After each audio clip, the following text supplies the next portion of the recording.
Now let's take a closer look at that hack on the IMF and those other recent cyber attacks on the likes of Google and Lockheed Martin. William Beer is the director of PwC's cyber security practice, and he joins me now. Thanks very much for being here today. Are there more of these than there have been? Are they getting better? Are the hackers getting better? Are they more high profile? Or are we just hearing about them sooner? Well, without a doubt, there's been a lot of media focus on these type of attacks, and that's one of the reasons we're seeing more and more evidence of the attacks in the press, on television. But I think it's also very important to point out that a lot of these attacks actually go undetected, and a lot of organizations aren't even aware that they've been attacked.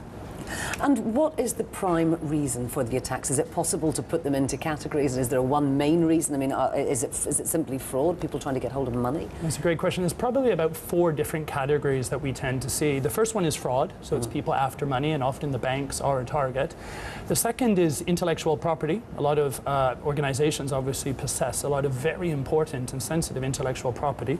The third is around terrorism or activism, and the final category would be warfare. So generally speaking, about 4 different categories. Right. Now, I'd like to come on to the latter two in a minute, because they sound relatively terrifying. But first of all, the ones that we're seeing a lot of at the moment, the hacking for information.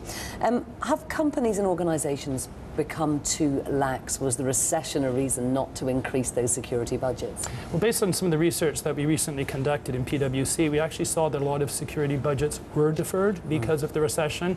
But there is a big and strong sense of optimism now that the recession hopefully is trying to close, that those budgets will be released and that spending will increase. And when you see the kind of publicity that we have seen recently, does that make companies, big and small, and all sorts of organisations suddenly think, wow, where is that plan? Why haven't we updated it? What more can we do? There's definitely been a change in terms of the level of interest from senior business executives, which we think is extremely positive. So we're seeing more and more senior business executives probing, asking difficult questions, and really challenging their security functions to understand if they're doing the right thing, at the right time, at the right place.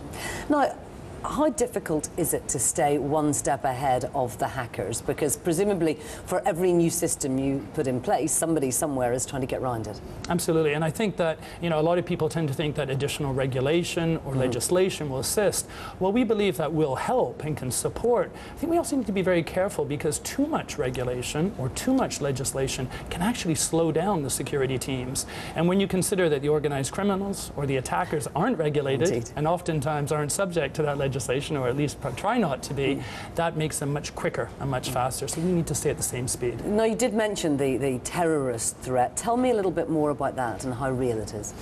I think what we will see, and maybe some of it is still relatively futuristic, but what we will see is that organizations will look at disrupting maybe some of our critical national infrastructure using cyber methods to render a terrorist attack maybe even more difficult or maybe more serious. And an example here might be they could shut down the emergency telephone systems, they could shut down communication systems, they could shut down the power grid. And by shutting down some of those emergency systems that support the infrastructure of a country, a small or other terrorist attack would obviously be rendered much more complex to resolve.